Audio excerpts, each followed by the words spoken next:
Сталося попадання в житловий будинок та попадання між 16 та 21 поверхами.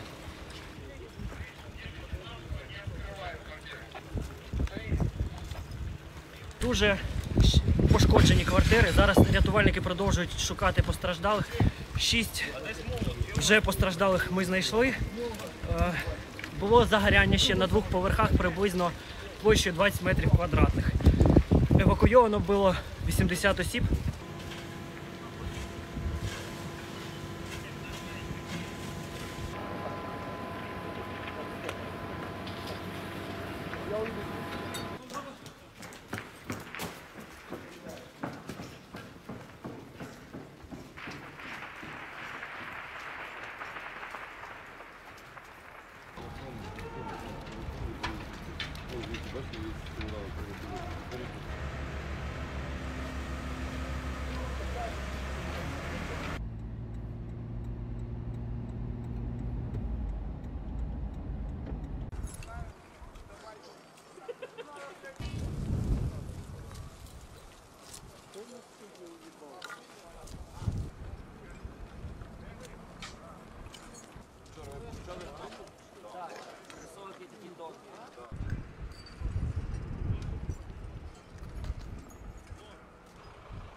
Сейчас, тут момент.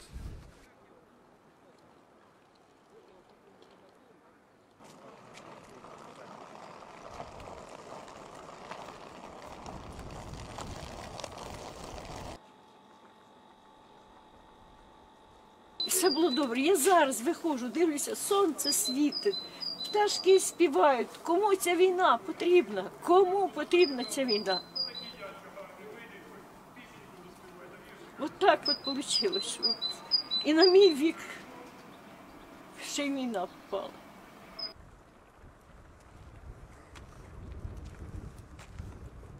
Вийшло, що нам сьогодні дали пайки в руки, сказали, їдальня не працює, їдьте куди хочете, чим хочете і як хочете. До побачення. Все. От ми йдемо з дідушкою пішком, вже Бог знає скільки кілометрів, серце вискакує, попросили хлопців, щоб поможіть.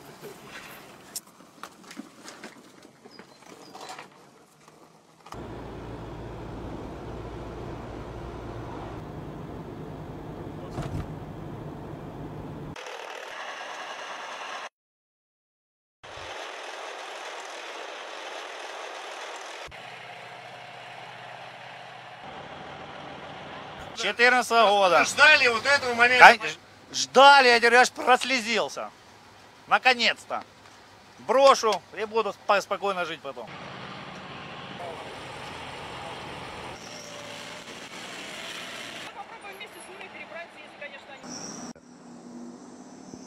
Сотни бойцов вооруженных сил Украины приняли единственно правильное решение.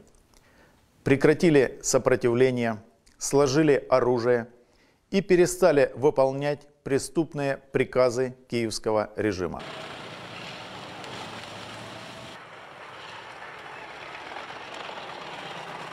Доброго ранку, українці. Зараз в мережі дуже багато з'явилось фейкової інформації, що, немов я закликаю складати зброю нашу армію і йде евакуації.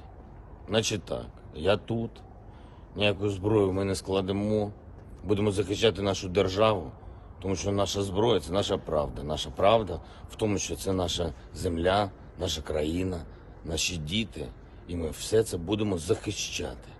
Ось і все. Ось це і є те, що я хотів вам сказати. Слава Україні! As you can see, we are at the site of an attack that happened last night. Over the course of the evening, there was heavy fighting. We heard bombs around 3 a.m., 5 a.m., and even this morning. Just about 20 minutes ago, we could hear heavy fighting over on this side of the neighborhood, and we are expecting it to continue throughout the day. This area that we're in right now is controlled by Ukrainian forces, Ukrainian police, and we have some NGO workers from the Red Cross there as well. But we are not entirely aware of what's going on in the entire city, and we do believe that Russian forces have moved in closer to the center of the city. We'll see what the rest of the day brings. Heather Murdoch, VOA News, Kyiv, Ukraine.